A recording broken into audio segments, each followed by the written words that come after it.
The Union Pacific pulled into North Platte that afternoon, and Eleanor Price stepped down with one valise and a traveling case.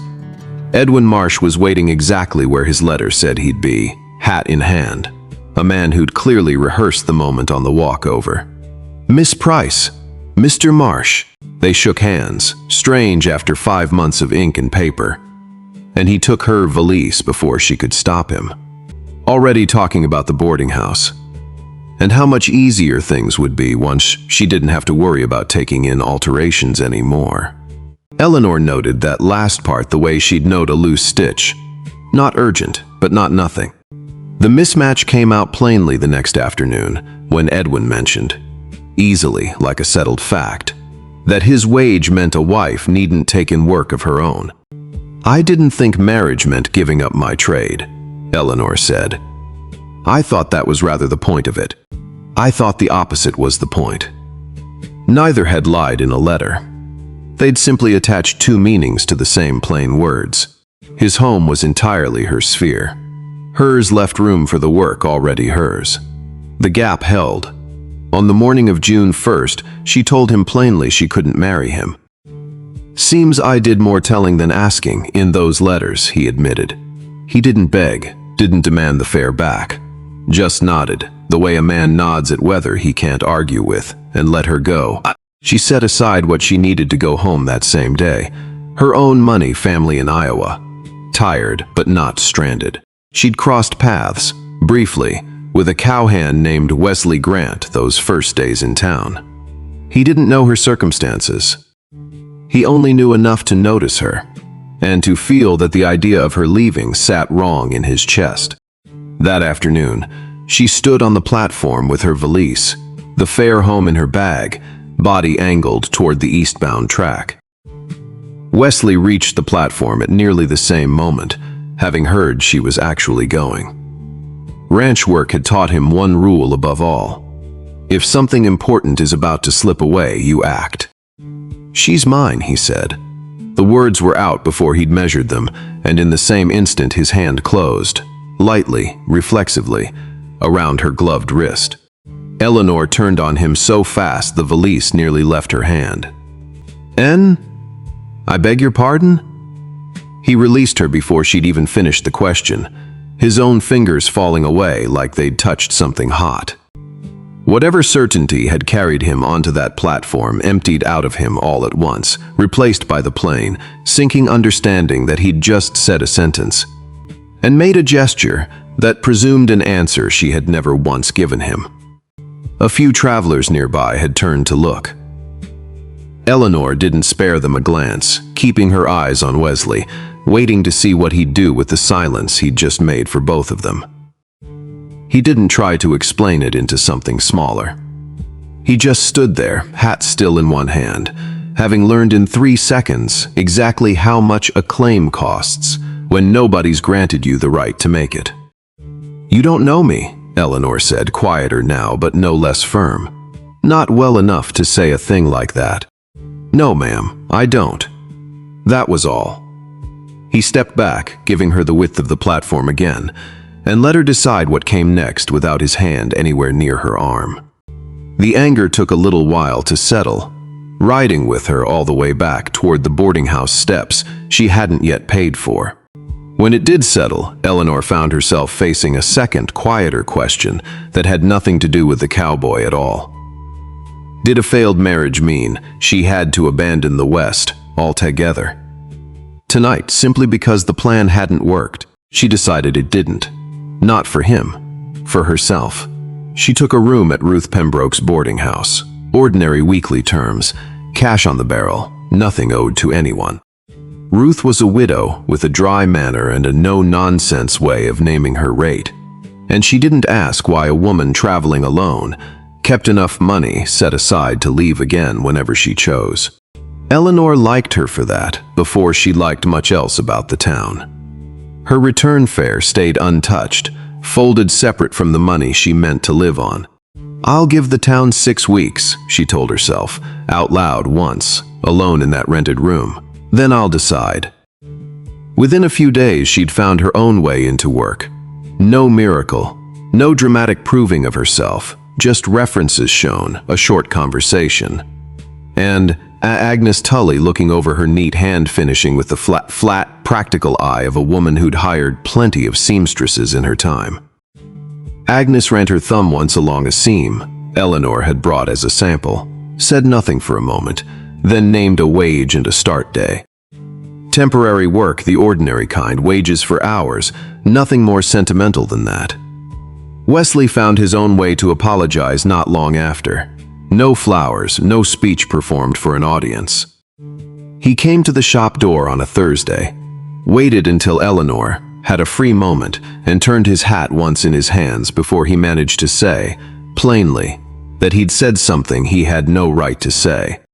Then he asked whether she might allow him to walk with her sometime. "Not today," she said.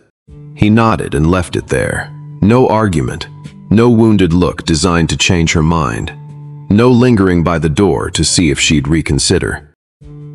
It was such a small thing, really. A man accepting no without turning it into a grievance. But Eleanor noticed it the way she noticed a seam that had actually been sewn correctly the first time, on the first try, by someone who'd bothered to measure twice before cutting. He asked again, later that week, and this time she said yes. They walked the ordinary length of the boardwalk in daylight, no formal calling card ceremony to it, past the hardware store and the harness shop, and a dog that barked at both of them equally. They talked about how differently they each moved through a problem. Her careful, measuring twice before she cut. Him quick, solving trouble with his hands before his head caught up. Neither one mocked the other for it.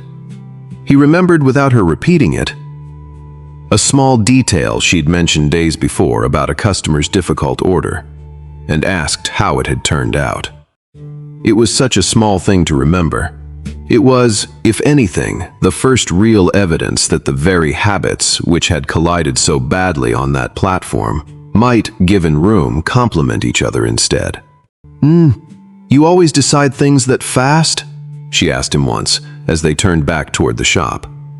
"Just act, and sort out the rest after? Mostly works with cattle." "I'm not cattle, Mr. Grant." "No, ma'am." He didn't try to defend the platform again. "I noticed." Word of the platform line traveled faster than either of them wanted. At the harness shop, Walter Boone made an easy joke about Wesley having claimed himself a bride, grinning as he said it, expecting nothing more than a laugh in return. Wesley corrected him on the spot. Stiffly, a little too carefully worded, the correction of a man still new at making them. He admitted plainly that he'd said something he'd no business saying, out there on that platform, and that Miss Price hadn't agreed to a single word of it. It wasn't smooth. It wasn't meant to reach Eleanor's ears for credit. It was simply true, and it cost him a small, visible measure of pride to say it in front of a man he saw every week, and would go on seeing every week after. One afternoon, on legitimate ranch business in town, Wesley found himself watching her work through the shop window. Hands steady over a hat brim, entirely absorbed, a pin held loose between her lips while she worked the wireframe into shape. He stood there longer than the errand strictly required. He didn't interrupt to flatter her. He only asked, once he was inside and the pin had found its proper place, why that particular trim required such precise handling. "Because if the wire sits wrong," Eleanor said, not looking up, "the whole brim tips the moment she puts it on. Nobody wants a hat that won't sit straight." He took the short answer he was given and let the moment end there. For once, his attention asked nothing from her. Eleanor saw that difference. It mattered more than she expected it to. Not long after, she was the one who closed the distance. "You may walk with me if you've a mind to," she told him outside the shop one evening. And this time the meeting was entirely hers to make. They talked about why she'd chosen 6 weeks instead of 6 days, about what she still didn't know about North Platte, about what his work actually demanded of him day to day. The early mornings, the fence lines that never stayed mended, the particular patience a green horse required, that wasn't so different, she pointed out, from a stubborn piece of felt. Nothing was promised in either direction. But Wesley was no longer the only one moving towards something. Late in June, a letter reached her from her aunt in Council Bluffs. Good news, not a summons. A respectable position, waiting, if Eleanor returned by the middle of July. No pressure folded into the ink. No suggestion she'd failed at anything by coming home. The eastbound train stopped being merely an exit and became, instead, a real door to a real life.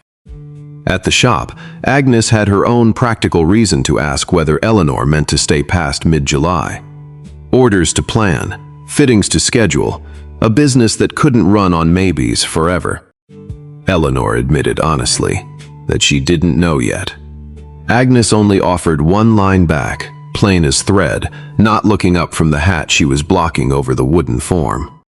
A woman can earn her own bread, she said, and still be glad of good company. She had run the shop alone for 11 years and sounded neither bitter nor lonely. Eleanor understood the rest without Agnes saying it. The second correction came without any effort at all. A customer in the shop mentioned, offhand, folding a length of ribbon over her arm, that Agnes needn't plan too far ahead for Eleanor, seeing as Miss Price would soon be Mrs. Grant. Wesley happened to be nearby on ordinary business, settling an account for feed, and this time the correction came out easy, unbothered, costing him nothing at all to say. "Miss Price hasn't promised me anything," he said, and went on with what he'd come to do. No apology followed it, and he did not look toward Eleanor for credit. It had simply become the truth he told without thinking. After that, the town settled into a quieter rhythm. Wesley coming in only when there was reason, Eleanor at her work, both of them talking a little easier each time, neither pretending the larger question had been answered. By early July, Agnes made the offer plain. A permanent place in the shop, if Eleanor wanted it, built on nothing but the weeks of honest work Agnes had already watched her do, hunched over hat frames from dawn until the light gave out. Now there were two real futures standing side by side. Iowa, with family and a respectable trade waiting. North Platte, with work she'd earned herself and a room she paid for outright. Neither one needed Wesley Grant to exist. For the first time since stepping off that train, whatever Eleanor chose next would have nothing to do with survival, and everything to do with which life she actually wanted to wake up inside of. She still didn't choose. Around the 9th of July, she bought a ticket anyway. Real, eastbound, dated for Monday the 15th. Her own money. Her own decision, made without a single soul talking her into it. 6 weeks had been her own rule, and she wasn't the kind of woman who let a deadline slide simply because the choice underneath it was hard. She told Wesley herself. Plainly during an ordinary visit, the two of them standing near the corral fence with nothing between them but the fact of it. "Monday," she said, and watched him take it in. He absorbed it without argument. Every old instinct in him wanted to fix it, to offer something, to turn the date into a problem he could solve. He did none of it. He let Monday remain as real and unwelcome as it was. A few days before the 15th, small ordinary things began carrying more weight than they should have. At the shop, Agnes mentioned an order due next week, and Eleanor found herself looking at the unfinished piece, wondering whether next week would happen with her hands on it, or without them. Out at the Voss place, Matthew mentioned a task, planned for after Monday, and Wesley understood, without anyone spelling it out, exactly what after Monday meant now. Neither of them said the word countdown. It didn't need saying. They had one more ordinary conversation before the date arrived. Nothing dramatic, nothing final, just the two of them leaning on the same stretch of fence they'd leaned on a dozen times before. Eleanor mentioned some small corner of North Platte she hadn't gotten around to seeing yet, a stretch of river bluff someone had once told her about. She didn't promise she'd stay long enough to see it. He didn't ask her to.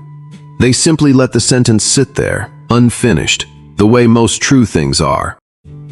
On the 14th, Wesley made one thing plain, and it cost him more than the apology had. He found her outside the shop as she was locking up for the evening, and he didn't waste the moment on anything soft. "I said too much on that platform once," he told her. "I won't do it twice." He wasn't going to be standing at that depot tomorrow, working the last few minutes to change her mind. Whatever she chose, she'd choose it without him weighing down one side of the scale. Monday came clear and ordinary, the kind of morning that doesn't know it's supposed to matter. Eleanor settled her account with Ruth. Every cent, down to the last week. Packed her case and walked to the depot with a valid ticket in her bag and no one trailing behind her to stop it. Ruth hadn't pleaded with her to stay. Agnes hadn't so much as mentioned the empty chair. The shop would have come Tuesday. Nobody had made this harder than it already was. The train pulled in on time, brakes complaining against the rails, steam rolling low along the platform boards. She reached the boarding line with her case in hand, close enough now to smell the coal smoke, close enough to hear the conductor calling the same words he'd call at every stop between here and Iowa. Wesley wasn't there. No storm delayed her. No emergency called her name. No man stepped into her path. She simply stood at the very edge of leaving, ticket warm in her gloved hand, and understood, with a clarity that had taken 6 weeks to earn, that returning east, because one plan had failed, would still mean obeying a decision made before she had known North Platte at all. North Platte wasn't a rescue anymore. It was work she'd built with her own hands, a room she paid for herself, and people she'd actually come to know, rather than merely imagine from the far end of a letter. She stepped back from the boarding line. The conductor called once more. The train pulled out without her, and nobody applauded. No one had put weight on either side of this choice. It was hers. She didn't run to find Wesley. She went first to the shop and found Agnes at the work table. There Eleanor said yes to the position, plainly, the same practical way she'd said no to Edwin weeks before. Agnes only nodded, satisfied, and asked whether Monday next would suit for settling the terms. Whatever came next with Wesley Grant, her life in North Platte was already decided. Only the next day did she send word. A short, plain note through the ordinary channel, asking if he'd meet her near the depot. No declarations folded into it. No promises written in advance. He came because she'd asked. They stood in the same stretch of platform, where it had all started, though nothing about it felt the same. No train pulling in to force the moment, no crowd. Just the two of them, and the particular quiet of a depot between arrivals, the rails empty in both directions, for as far as either of them could see. "I thought you were gone," he said. "I changed my mind." "About the train?" She paused. Just a breath, just long enough for the words to catch up to a decision she'd already made somewhere past the boarding line the day before. About North Platte." He didn't reach for her. He'd learned that much, at least. Instead, he said what he'd come to say, plain as he knew how, no rehearsed speech behind it this time. "I know what I want," he told her. "I don't know what you'll choose. I'm asking." Then he held one hand out, palm open, and stopped there. He didn't step closer. He didn't repeat himself. He didn't smile like a man already certain of his answer. He simply stood, hand open, letting the seconds pass without trying to fill a single one of them, with anything but waiting. For a long moment, long enough that the possibility of no stayed fully alive in the space between them, long enough that even the ordinary sounds of the depot seemed to hold still along with them, a distant bell, a wagon somewhere behind the station house. Eleanor only looked at that open hand. Then she looked at him.